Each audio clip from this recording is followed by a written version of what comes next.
Thanks for joining us, guys. Today is our Thursday Zoom call. My name is Tony Ruiz. This is the Productive Agent. We do this every Thursday at 2 p.m. I've partnered up with Gorena here, who's going to be leading today's training on DISC profiles. He is a recently success coach hired on by them. He's incredible, just lots and lots of talent and lots of knowledge to share with us. So without further ado, please welcome Gorena. Thanks. And by the way, Tony, thanks for always having these trainings. I know I'm so happy to be a part of them every Thursday. The consistency of it is incredible for the organizations that we're a part of and everyone. It really does a lot for the culture. So I want to thank you, man. The consistency of it is, I feel, is the most important thing. Now I'm over a year anniversary with EXP, and this has been the one thing that I've seen consistently. So I'm super proud that we can help out in any way. Alan and I and everyone else, bro. Thanks, man. All right. So who's heard of the DISC? D-I-S-C. You can just okay. First off, who's excited on what's coming up with EXP? Who's excited about that? Like what Glenn's going to announce. Who's excited about that? Just kind of do that. Do we know what it is? We don't. Okay. Yeah. Well, I want to tell you a little bit about the history of DISC, which is funny because it actually falls into my DISC because I'm an I, so I care about who created this. I care about why I should care and what I'm learning and all that kind of stuff. So this started like 400 BC. There was actually behavioral profiles even back then.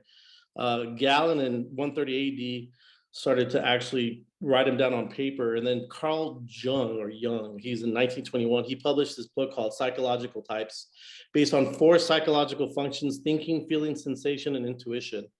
And from there, it divided into 2 divisions, extroverted and introverted, which I think most people hear all the time. Are you introverted or extroverted? And then around 1947, William Marston kind of took his stuff and it really started diving deeper into not only, there's introverted and extroverted, but people are, they're adaptable, right? So like, you could be an extrovert. Like I'm an extrovert. Anyone that knows me knows that like I have a lot of energy. The more people that there are, the more of these little boxes that come up, the more excited I get, right? The more people are at the party, the better time that I have. But also, if you know me really well, like Alan does, like there's times that I don't even want to talk to anyone. I'm an extrovert that adapts to an introvert. My girlfriend, on the other hand, is an introverted that can adapt as an extrovert. And so we're kind of a match made in heaven in that regard because we can adapt. And so there's adaptability. Marston and Young started to really look at, and then they categorize them into some motivating factors and some just overall 4 categories of how people kind of fall in. Now, does this mean you're pigeon-held? No, I've actually been involved with DISC since 2004 is the first time I did a DISC test. And it's funny, my DISC has actually changed.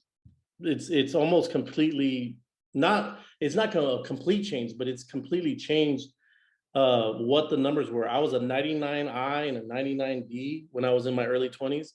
And now I'm more than happy to share with you what my DISC is, but now my D's dropped a tremendous amount. My I's are still pretty high. And then my C came really high up.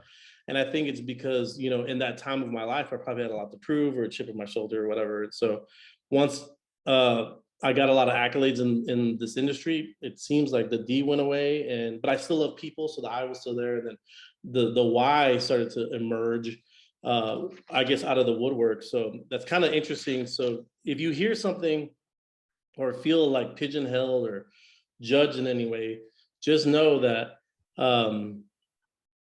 you can adapt, or sometimes your DISC changes. But I want to go over the 4 letters and what they kind of mean. So D is dominance. If you want to write that down, D is a dominant factor. And so if you've ever been called, oh, you're a high D, that's dominant. So here are some of the probable strengths of a D. They're demanding. They're energetic. They're a driving, ambitious person, pioneering, strong-willed, forceful, determined, sometimes aggressive, super competitive, extremely decisive, and venturesome. So some strengths is they're problem solvers. They like challenges. They like assignments. They drive for results. They're usually very positive when the results are being met. They like confrontation. They jump up for it. They don't sweep it under the rug or whatever. They go, let's just hash this out. They're comfortable with power and authority, and they're motivated by direct answers. So they don't like small talk. Don't beat around the bush. If you hear something like that, you're talking to a high D. You're probably talking to a high D. Now, what's less natural for them? Okay,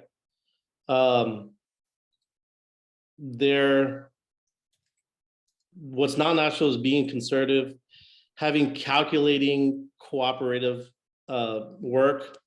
They're never really hesitant or low key. They're never really cautious, which can really, because that means they're high risk. And they're quick to anger. They have short fuses. They see red really, really quick. In fact, the D on the DISC profile is red. Some possible limitations is they overstep authority. They don't like rules, and they overstep them as much as humanly possible sometimes. They use fear as a motivator. So when, as a leader, they go, better do this or else. Like, it's kind of a natural way that they lead. They're poor listeners because they want you to get to the point. They lack tact and diplomacy. They dislike routine work. They're not an office 9 to 5 cubicle person. They over delegate and under instruct. And man, I can really feel that one. They over delegate and under instruct. They say, get this done. How? Figure it out, right? Has anyone ever had a boss like that? Raise your hands. I can kind of see y'all. Has anyone been a boss like that? Because yeah, me too, bro. All right, so that's the DISC. I'm gonna go into an I. I is an influencer, or they have influence. Here's some of their traits. They're inspiring, they're magnetic, they're political, a lot of times they're enthusiastic, they're demonstrative, talk with their hands, they're persuasive, they're warm, they're convincing, they're very polished, and they're usually very poised, and they're extremely sociable. The more people, the better. Okay, they get energy from people. Some strengths of being an I, their natural habitat is they're socially and verbally aggressive, super optimistic. My business partner, Bobby Cortez, is a very high I. If you ever talk to Bobby, like the world, I remember in 2008, there was literally people weeping in the hallways. I can't make this up. I'm serious, Tony, it was crazy, bro. And I was like, oh my God, I'd never seen a recession. That was a true recession. And people were packing up their stuff. It was really weird. I don't know. And then I go up to our office and Bobby's like dancing to Blink 182. And I'm like, dude, are we going to be okay? He's like, we're going to be totally fine. And it was, at the time, it was such a great thing to be around, is to be around an I that was, I call him a cockeyed optimist, because he was like, we're gonna be fine. Like, and if you ask him how or why, he's like, I don't know, we're just gonna be fine, right? And so, but it's super optimistic, which is, contagious in a lot of times. But I can tell you, being Bobby's business partner and best friend forever, when you're too optimistic, you can get blindsided, right? Because you just think that the world's your oyster and nothing's ever gonna happen. They're good at persuading people. They can see the big dream and they can communicate it in a really good manner. Like, they can show you the end result and the dream, and they can get you on board. They're people oriented, they're team oriented, and they're motivated by praise and strokes. Okay. So if you're in a relationship with a high I, man, words of affirmation, just start and end with that all day long, because they need it. Like, good job taking out the trash, good job moving that napkin over there, like blue ribbon. Okay. So if you these are some stuff that you could see as not the best situations for I's. They're very skeptical. They throw logic out of the way when it comes to people. They can be suspicious.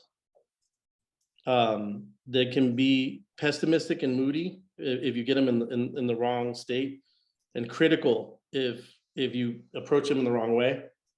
Their less natural limitations is they can act impulsively.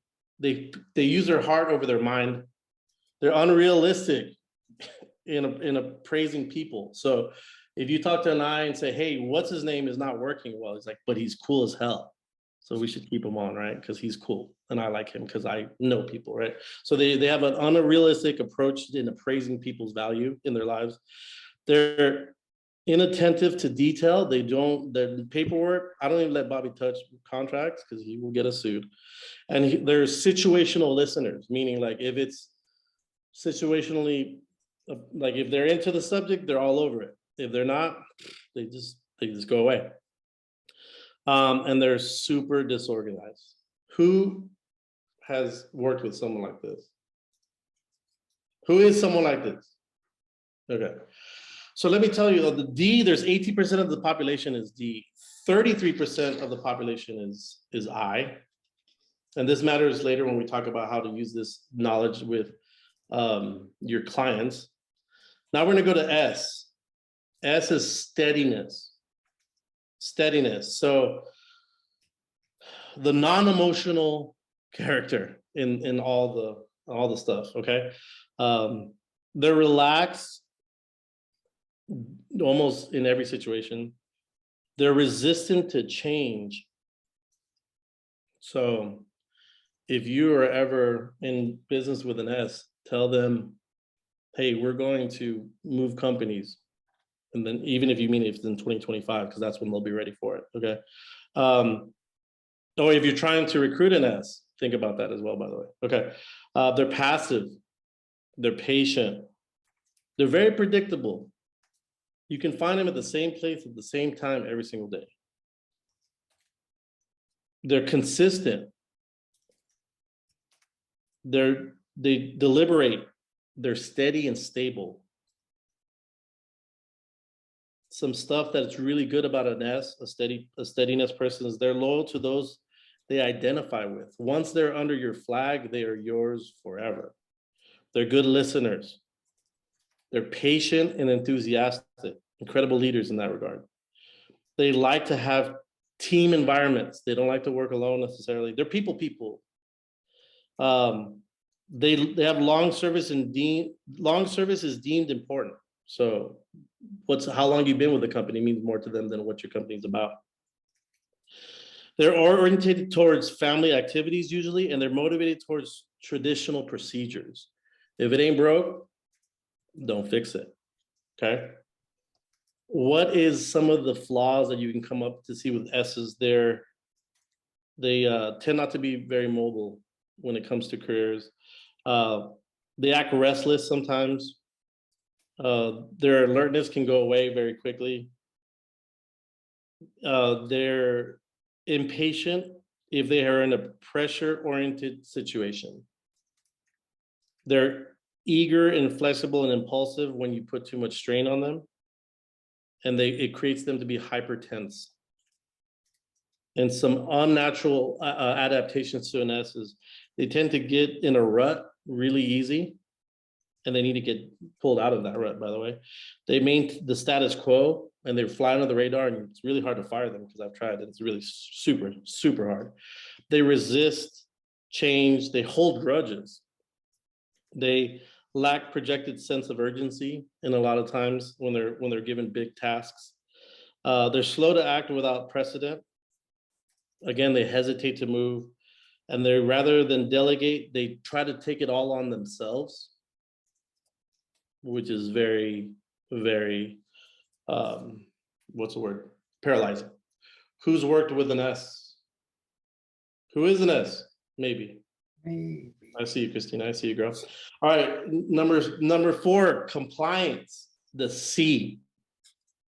They're detail-oriented and evasive. They're worrisome. They're careful. They're very dependent. and they're cautious. They're exacting and they can be very neat depending on the task and the situation.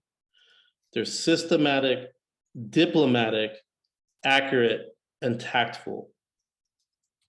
They tend to be critical thinkers at a high level. They have high standards for themselves and subordinates, which can be a problem as a leader, by the way. They're well-disciplined. They maintain high standards across the board. They're motivated by the right way to do something, and they care about accuracy.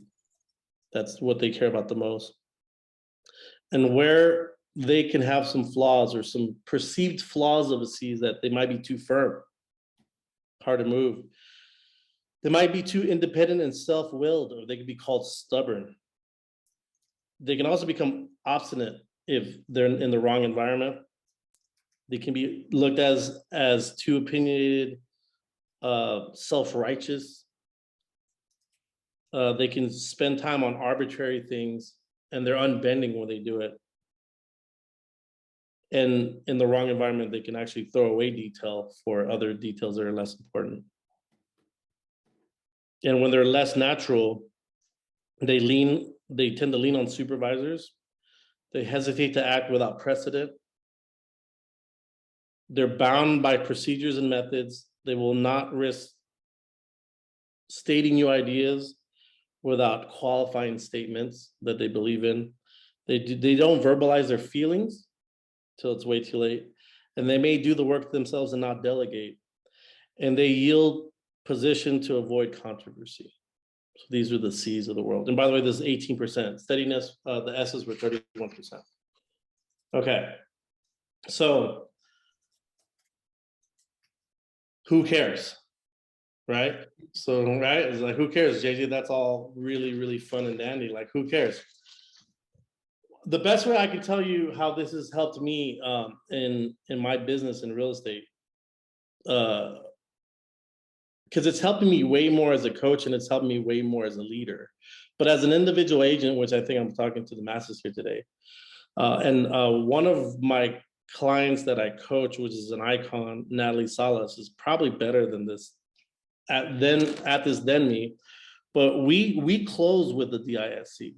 And the best way to tell you what I'm trying to talk about is I'm bilingual, and if you said something in Spanish, I would probably go like that and react, right? So if you ever want to see who's an I, go into a room and say, hey, guess who I saw? And everyone goes like that, their eyes, right? Because they care about who you saw, right? If you want to say like, oh my God, you have no idea why, or if you ask someone like, hey, you know why this guy did this? They're going to turn around. Or how? This is what I need you to write down. D asks what? So if you have a client and they're like, what's the next step? What time are we going to meet up? What I need to do? Right? That's a D. And if you can talk the language of a D, and you can know that their fear is and where they base their emotion on, you can close a D. They ask you what's going on. And so when I talk to someone, a new person that I've never met before, a new client, I'm just like, I'm looking for what? This guy's saying what, or this girl's saying what? This is what I know. They like tasks. You just give them a task. What I need you to do is I need you to get a pre-approved, make sure that you got the interest rate that you want. And we know what the payment's gonna be. Oh, they go, well, all right, now I know what to do. Their biggest fear, and you should write this down, is being taken advantage of. These biggest fears that you're gonna take advantage of them. They think until they trust you, they think that you're just like doing this with your mustache in a white fold-out table in a garage trying to take away their money. So that's their biggest fear. And their most like natural emotion is anger and being direct. So when you talk to a D, you might think like, oh my God, that dude totally hates me, or that chick totally hates me. But they just might be a D. And you have to talk fast and mirror them. Because if you are like Christina, if you are an S or a C and you talk to a D, or like we were talking earlier, Valeria's like, let me show you the cover letters of all these. They're like, to me, Valeria, I'd be like, girl, what's the price per square foot? Right? But also you love me. Yeah. What is the price per square foot? What? Like that's what a D is going to tell you. And after you did all that homework, and they're going to be like, I don't care about that. What is the price per square foot? That's all they care about. So you have to step it up, talk fast, and be direct. They're not angry at you. They have a short fuse. I, how to close an eye is it's all about the people. They care about the people. So if you got an eye that's like slipping away, you'd be like, Mark, when Alan referred me to you, he believed that I could help you out. And I want to make sure that the last thing I want to do is to make Alan feel that we can't work together. You see that? That's talking to a high eye. A high eye would be like, oh my God, I also don't want Alan to feel like crap. And I want us to get together. So the pronouns are really important with eyes. The us, we, that's really important to eyes. They also want to be spoken to quickly, unless they're talking about people. And their biggest fear is loss of social recognition. So an eye tends to max themselves out in real estate, right? So no matter what an eye tells you, ask the lender, what's the max? Because the eye is going to try to get the granite countertops and the infinity pool and the view, and they'll eat ramen noodles on granite countertops because they care about when their people come over. So don't even, whatever an eye tells you on price, don't even, just throw it out the window, find out what their max price is, because they're going to take you there. Have you ever been showing someone and they're like 350 or bust, and then all of a sudden they send you like $500,000 listings? You're like, what the hell, dude? That's an eye. An eye wants caviar stuff on a what is it called? Caviar something on a ramen noodle budget. Yeah. So that's what an eye is. Okay. Champagne taste on a beer budget. There it is, Rob. Thank you, sir. So, and then how do you know there's an eye? Who? Guess who lives down the block? You ever see that? Oh, I so-and-so lives in this neighborhood, hon. You ever heard someone say that? Like, what does that matter? Like, if I heard someone like lived in my neighborhood, I'm less likely want to live there, right? So they talk about who and how to close them. Again, it's just to like use the we and us pronouns as early as possible. Mark, I want us to do this together. I can't wait till we have your housewarming here.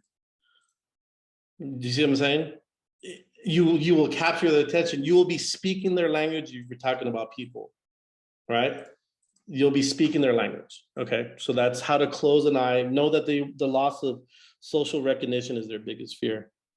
They're fast paced, and all they care about is people. So if you needed them to do task oriented stuff, because eyes don't have to do any tasks, you say like, hey, talk to your lender, and then mention her name. She wants to hear from you.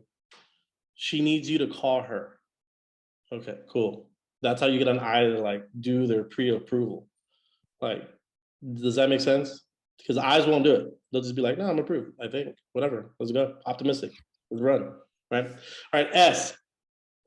Also people. Okay. This is the hardest one for me. They're very, remember, eyes are optimistic and trusting. So they will trust you out the gate and they'll turn on you. So be careful, like zombies. But S is, they're non-emotional and they're super guarded. And all they care about is security. So like, like what's the biggest fear of an S is like earnest money. How will I get this earnest money back? If I, like if you hear like, how do I know I'm approved? How long does it take to close? How will we know if we're offering enough? How will it go if we get a counter offer? Their loss of security will run them towards anything. They're easy to close, but they're hard for me to close because they're non-emotional. So I feel like I'm playing a poker player and I'm like, dude, I call, what do you got? But like, if you want to close someone that's an S, you say like, you know what?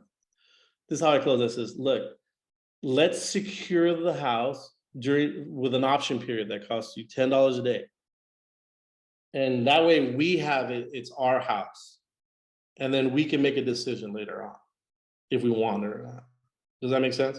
The option period, and then really explain how the option period gets them out of making a decision. Because they don't want to lose security in any shape, form, or fashion. Does this all make sense to y'all? Is this helping?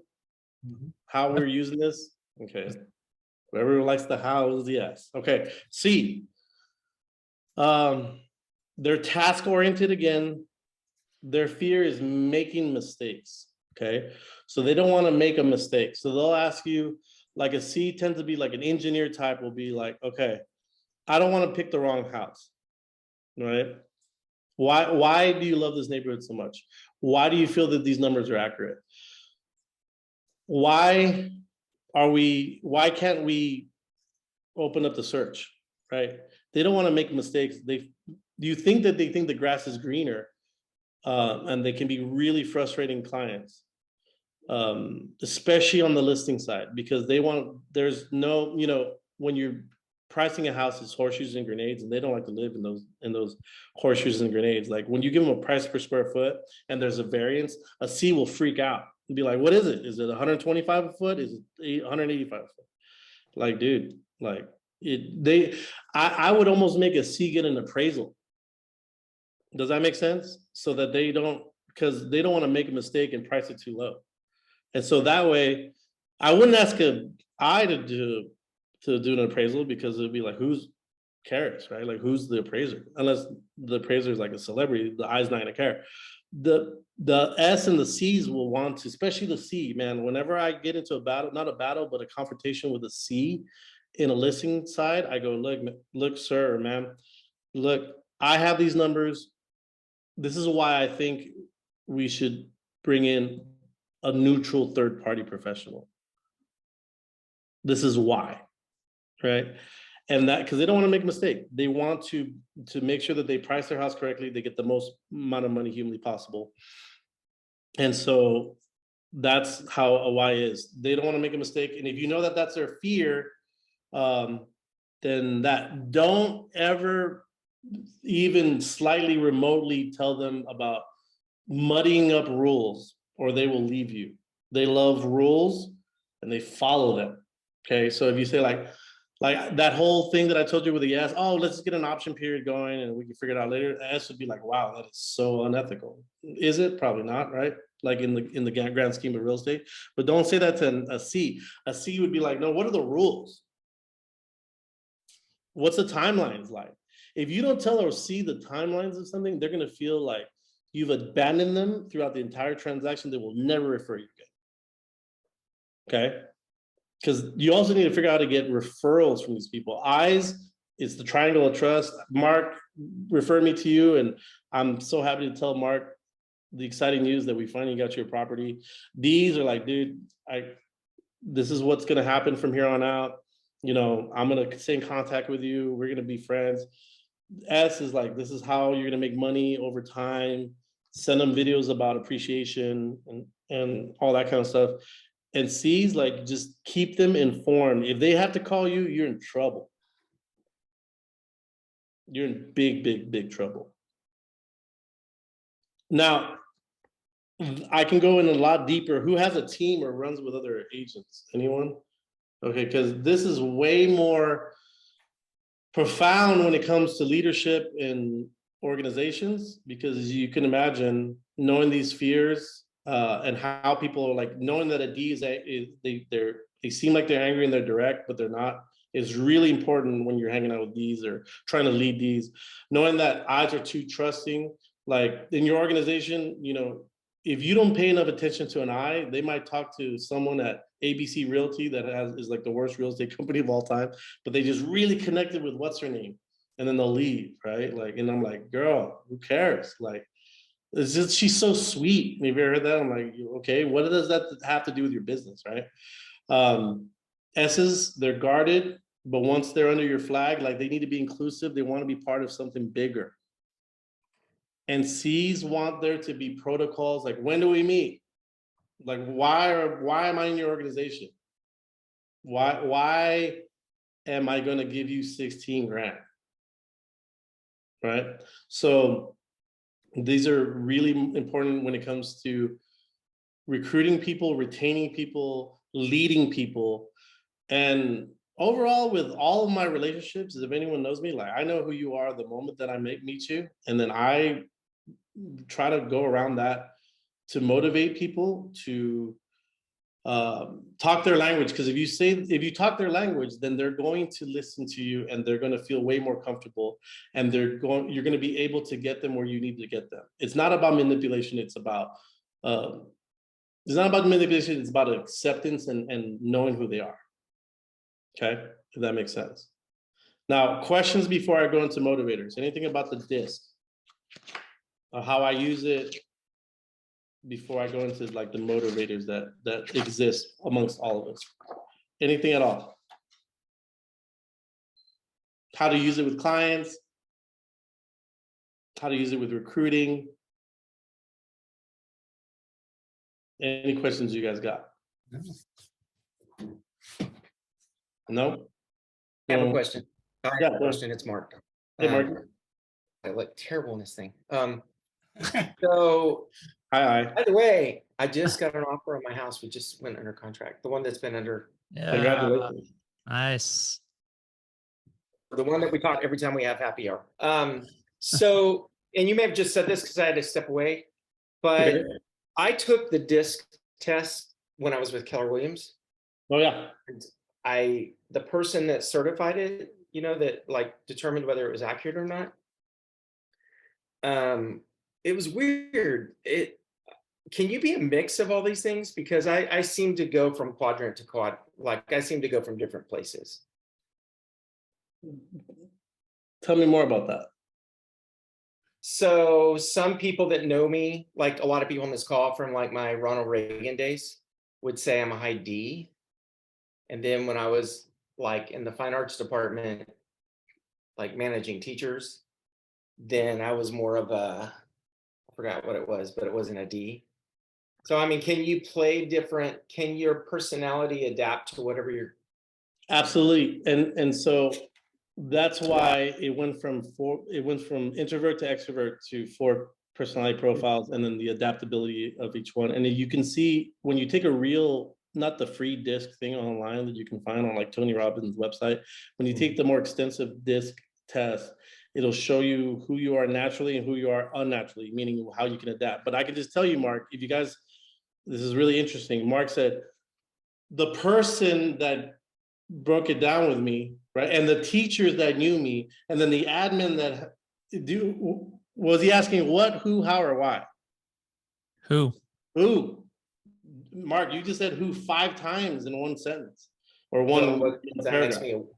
that makes me a what? I? I through the charts. Okay. I think schizophrenia, I think is what it is. But like, did you guys see that? Were you guys noticing that? Yeah, thank you. Do what? Did you guys notice that? He goes, well, the person that broke it down with me thought something, and then the teachers that knew me saw me this way, and then the admin that I worked with, it wasn't what happened, it wasn't how it happened, Yeah. it wasn't why it happened, it was Well, who it was I feel a little lost. And then he comes on the thing and goes, I look like shit. I mean, it's like, you're just like, son. Like, so. This was meant to be an Analyze Mark Chambers session. That's why I'm throwing myself out there as the guinea pig. I'm sorry I'm picking on you, but I just want everyone to realize that if you were my client, or if you were someone in my organization, or if you're someone that I wanted to attract to our organization, because it's such a great one, I'd be like, man, we're dealing with this really cool dude. He's a high I though. Right? So he doesn't want to lose that social recognition. He wants to talk fast. He's super trusting and optimistic. He loves people. Is any of that wrong? No. Yeah.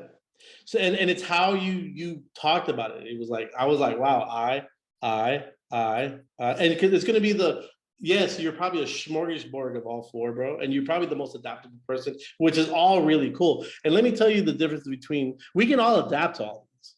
Like if you tell me like I'm a commercial real estate agent, so if you say like, hey, I need to like go through all these like, you know what really cripples me is like when I get a multi-family thing under contract and then I have to go skim through financials for 5 hours.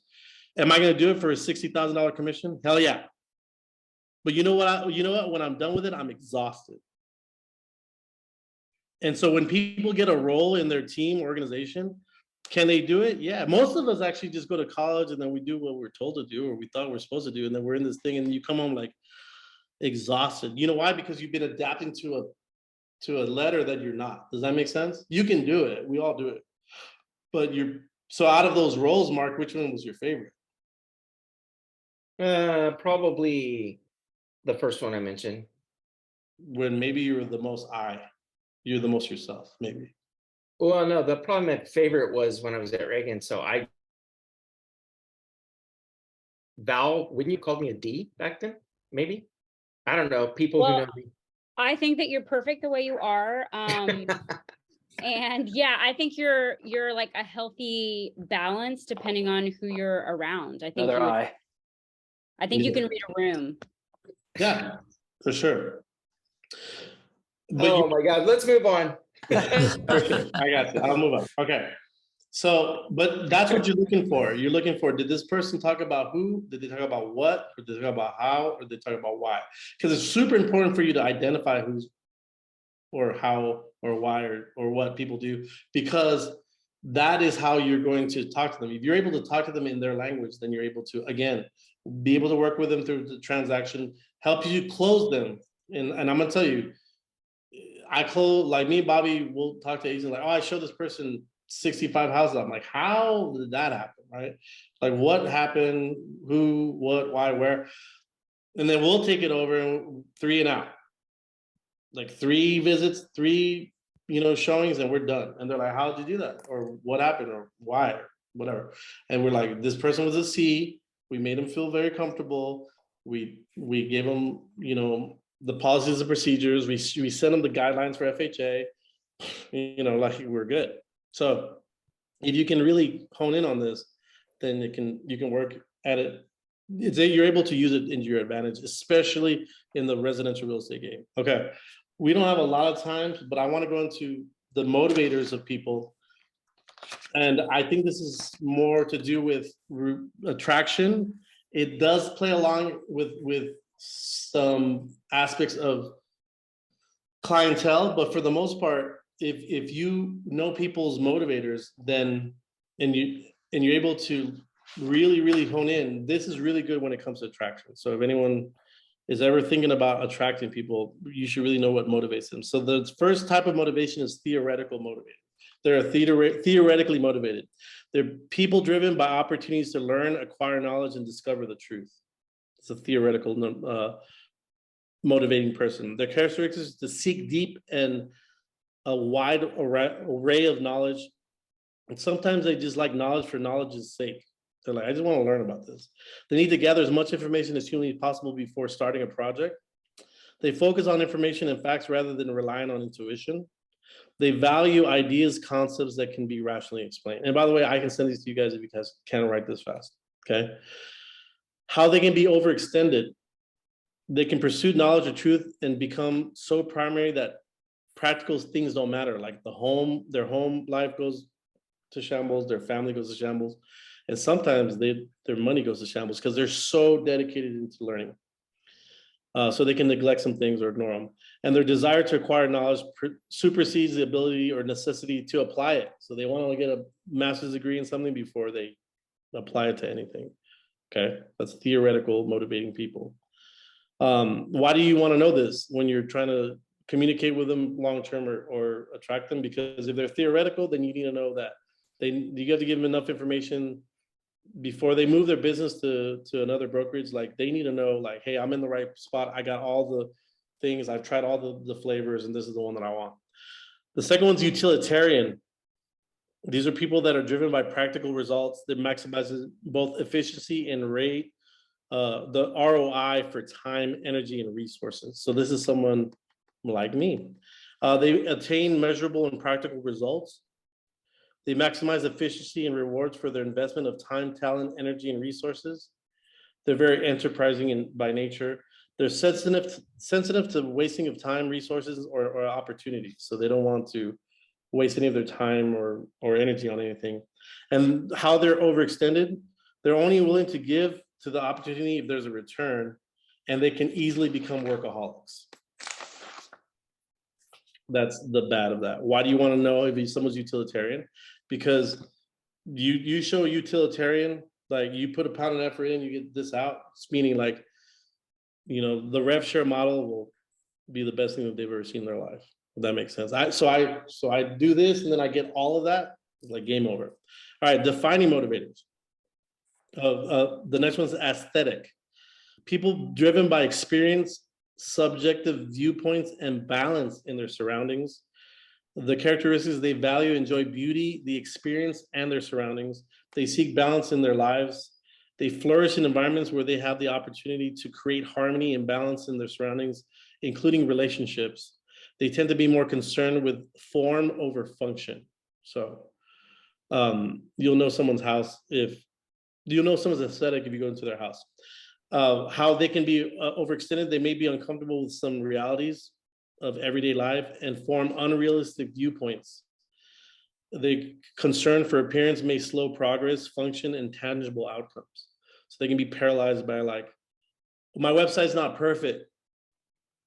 I'm like, who cares? Let's run. Like, no, it's not perfect. Like, so-and-so's website's way better than mine. I'm like, okay, let's run. So why is that important? Because it's all about the look and how they're perceived, especially when it comes to uplines and stuff like that. All right, social motivators. The people are driven to satisfy and being helpful and supportive to others. Their characteristics are: they desire to help others by giving generosity of their time, talent, resources with no expectation in personal return. Their tendency to notice and respond to people in need. They prone to giving in relationships by focusing only on the benefits to others. And how they're overextended. They primarily focus on others, and that can be damaging to their self and their health. Their own work can suffer as they give their time, energy, and efforts to others. And they may be taken advantage of based on the need to give.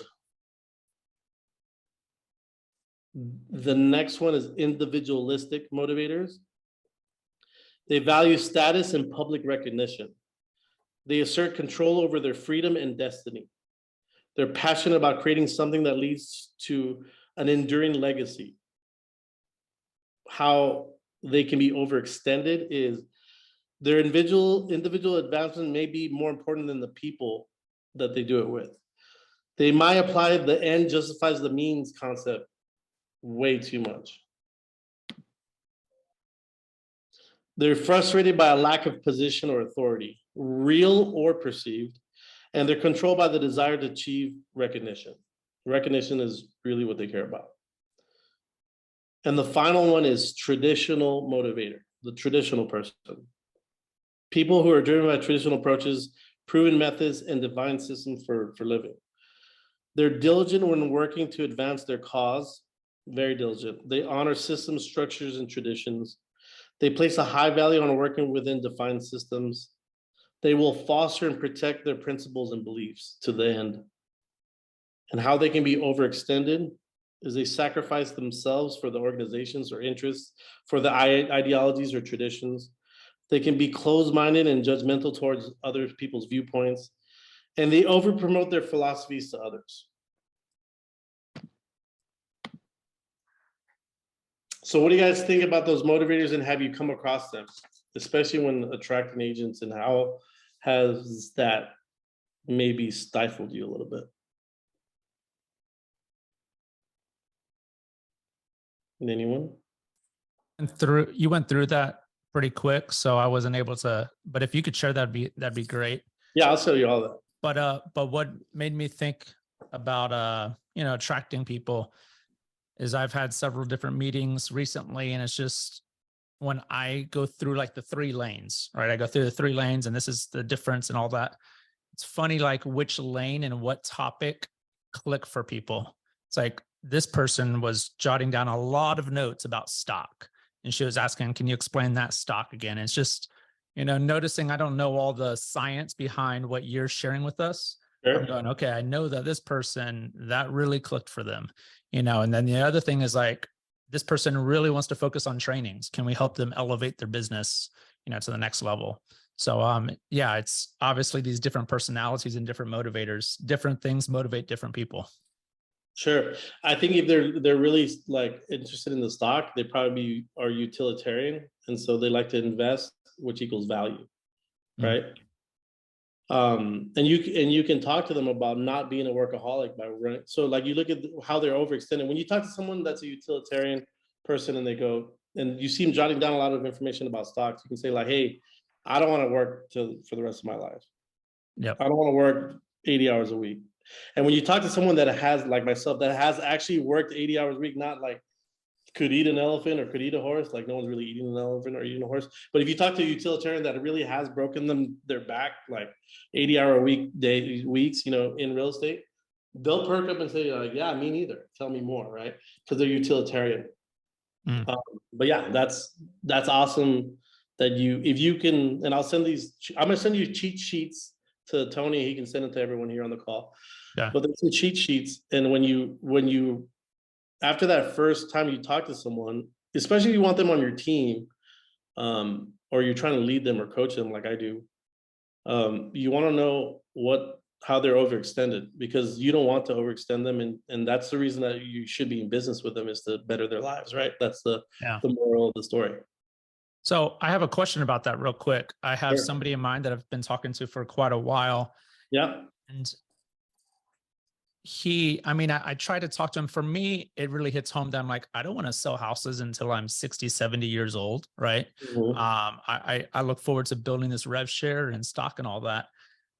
He's younger than me, but he's just like so fixated on, I'm going to work my ass off, sell a lot and buy rental properties, and I'm going to buy apartments, and I'm going to buy this. And it's like, okay, like, but to me, that's like the hard way. Like, just come over here and talk about sharing the experience of EXP and what you can do. How do I get through to something like that? So I would assume they're individualistic. So they're forced. They're very commanding.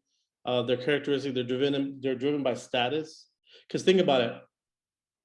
If you had a huge organization at EXP and you just like really went head on with our stock program, there's not a lot of accolades for you, right?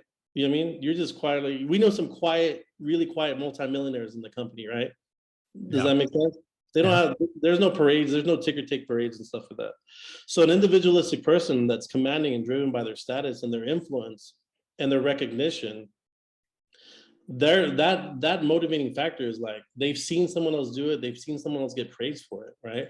And so you have to talk to them.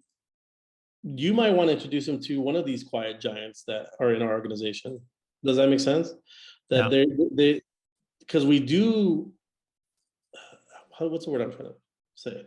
We do edify them. We we all know who Mark Sherrard is on this call, right? We all know who Pat Hayes is on this call, right? We all know Gene Frederick on this call, right? And so Tony, if you could show them like, yo, these guys are ballers too, right? They're just not going to do it the old fashioned, you are the hardest working agent to get the hardest working doors and the hardest working multifamily. Does that make sense? There might be recognition, and it might be, and that's cool, and that's influence. By the way, that's extreme influence, right? Like to get a head turner to say like, I'm going to uproot my branding and everything and come over here, like that's recognition that they've gotten in their brokerage. That's recognition that they've gotten from everyone in their entire sphere. And we talked about this, like, can we do that for them here? And do they see that? Do they see that they have the opportunity to have a lot of recognition in this model and how we do it? Because we're trailblazing as a company, right? At the same time as we're growing. And so you don't see Pat Hayes, man, like he's my favorite human on earth. Cause like Pat Hayes, like, dude, this dude's killing, right? Mark Sherrard coming out of the gate, like, I don't know, like less than a year. And he's like the GOAT. It's like, no one's seen this type of success. Does that make sense? So show it to them, because it's recognition and it's influence and it's all that kind of stuff. In my opinion, that's what I would do, bro. Anyone else have had some objections from people that don't want to come to the best company in all the land. Well, JJ, can you hear me? Yeah, I got you. Okay. I was going to ask you, and this is probably you're going to pick on me on my personality not, I type promise for you. asking the question. No, But the motivators, yeah. it's completely independent from DISC. Like are these motivators that are common with specific DISC, or these are just motivators in general for These are the motivators that almost answers Mark's question from earlier. Is like, how come I'm so adaptable? Well, because your motivation in life changes, right? And so your adaptability changes, right? So Okay. yeah. Like I said, when I've taken the disc probably 5 times, and it's changed every time. Right. I'm pretty consistently a high I, but besides that, it's all changed. And I think it's because, I had a lot to prove in my 20s and my motivation was completely different. So I think these 6 motivating factors are the things that are pushing you to have a different natural state. So like after I won Platinum Top 50 and the Legacy Award, which is the Lifetime Achievement Award at KW, and all the things, I had nothing else to prove anymore. So my D dropped extremely lower. Okay. Does that make sense? Because I don't have a chip on my shoulder. I didn't walk around like a rooster. Bobby still does though. It's hilarious. But like I don't need that because I've already. Does that make sense, y'all? Like I didn't have anything to prove. My mom knows I'm gonna be okay. She's very happy for her. Her mijo is very successful. Does that make sense? So my disc changed. And I really do believe that. That's why. My motivation changed, and so my actual natural characteristics. You just answered my question from earlier. That makes sense. Yeah. I was trying to answer without going into the motivators, but your motivation changes, so your adaptability changes, your need to adapt changes. I think that's the biggest thing. Your need to adapt changes. I don't need to adapt anymore. I'm JJ already. And so that's why I'm. Yeah. Any other questions about how this can work and help? It's so awesome with training and coaching. And mentoring. It's so awesome when it comes to your relationship, like personal relationship. It's if you can really tune into this stuff, it's so helpful. And when you have a team, if you can, what I want to do with our organization is the coolest thing is like there's wheels. Let me try to show you this. But you can get all your team on a wheel. See that kind of? And then you'll see like everyone takes the disc and then you can see us all on a wheel. And then like if everyone in this call took their disc, and you could see like where we would fit on the wheel collectively, which is and by the way, we'd probably be super heavy on one side, right? And if you drove that wheel, it would be like ta-dunk, ta-dunk. And so it would be a team like, man, we have all these great ideas, but nothing ever happens. It's because implementation is like completely like vacant. It's probably like Valerie and Christina a little bit sometimes, and everyone else is on this side like ideas, and no one does crap.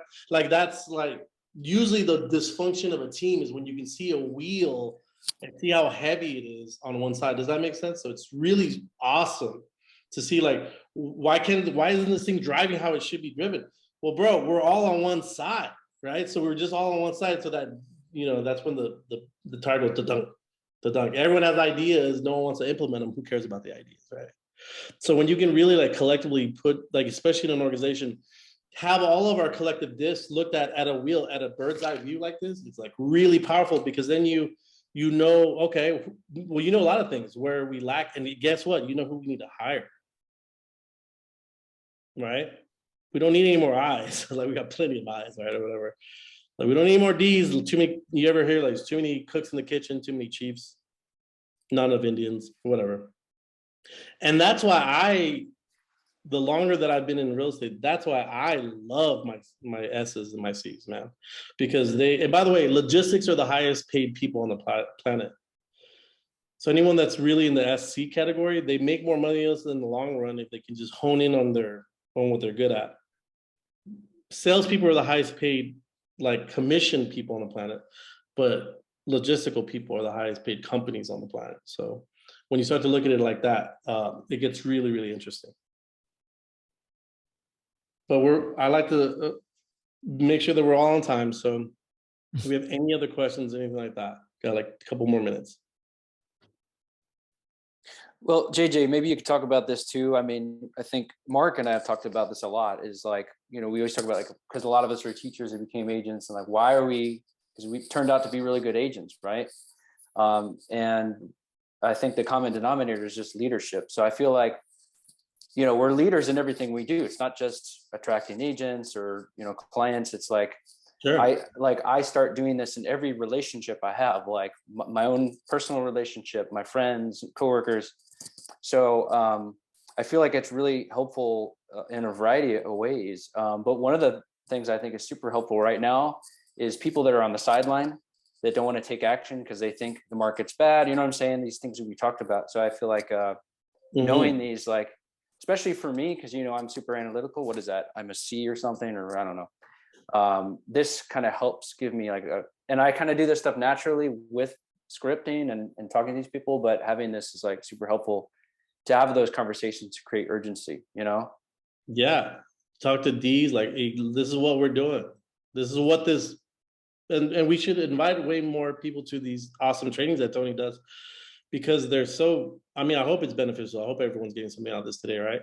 And so, other companies don't do this stuff, right? The other organizations, they don't do this stuff. They're like, hey, here's a book that was written 20 years ago. Try to implement it as best as you can. No knock on everyone, but this is more like, hey, like, we're in the trenches. This is what's needed. This is what we need to learn. This is how we can adapt. How we can be better with the clientele DISC, but with everything else, these motivating cheat sheets, and Tony, I'll send it. I have laminated. I'm that guy, so I'll send them to you. Cool. And I'll just have this on you all the time, and just when in between appointments or after you have that first coffee with someone, and they're a good fit for our organization, to say like, okay, what's this person, how are they motivated, and how do they want to be spoken to? Talk fast if they're DI, and talk analytically if they're SC, but realize that S's are actually more people than D's are, and all that kind of stuff. And when you can really geek out into this stuff, you're able to work more efficiently as a real estate agent and be way more influential when it comes to attraction. But yeah, Mark, I used to use this profile when I was starting or building up teams. And you don't like to hear it either, so don't bring it up to the person, because I had this one guy say like, it says you're a D and that you could be kind of stubborn. No, I'm not stubborn. Nope, never been stubborn. Nope. Like, I'm like, dude, you're literally being stubborn. Like, it's hard to hear, by the way. I only analyze it with people that are on my team. I'm gonna start to do it with people that I coach. That's even tough, and I don't do it all the way through because it's hard to when you see your biggest fears and your most aggressive time wasters written down on paper. You're like, I don't want anyone to know this crap because it's so true and embarrassing. So yeah, don't tell them about it. Don't judge them on it either. Like I said, I love S's and C's because that's what makes the world go around. The rest of us just like are peacocks, in my opinion. What are you laughing at, Mark? I'm just thinking about, I wonder if everybody figured out what letter they are today. Yeah. How that makes them feel. I'm sure it's embarrassing in some ways too. So I think it's cool. I think they're all cool. I think they're all equally cool, actually. Nice. They're super cool. Cause like, man, like, like Inez, I know she's a C, but she's killing it. What's weird is I heard Glenn Sanford's a C, so is Gary Keller. They're both C's. Oh, damn. Oh, I could see Glenn Sanford as a C because he's a logistics. Mm-hmm. They create a system that's perfect, and they stamp and repeat, stamp and repeat, stamp and repeat, and all of us are like, we're eyes. And he seems sort of introverted a little bit. Yeah, he's definitely like, why? Actually, I think yeah. He hasn't made a mistake yet, so we're all on the boat with him. So. But I hope this was helpful, Tony. Thanks for having me, homie. And then I guess we have another one in a couple of weeks, bro. And let me know what you guys want to talk about. And I'm always game. Yeah, no, this is great. I appreciate you coming on and sharing this. What's that? CMAs. CMAs. Yeah, Val wants to speed up her CMA process. Request. I'll write it down. We'll make a note. But yeah, we're trying to get Mark on here once a month, JJ on here once a month. Big producers, bringing on more people. So I really appreciate y'all guys committing to that and sharing your knowledge with us. So thank you so much. We will wrap up this recording, and of course, it'll go up on the page for you to go back and go, what did he say? And of course, when he shares that information with me, I'll also put it up on the page. So I appreciate everybody being here.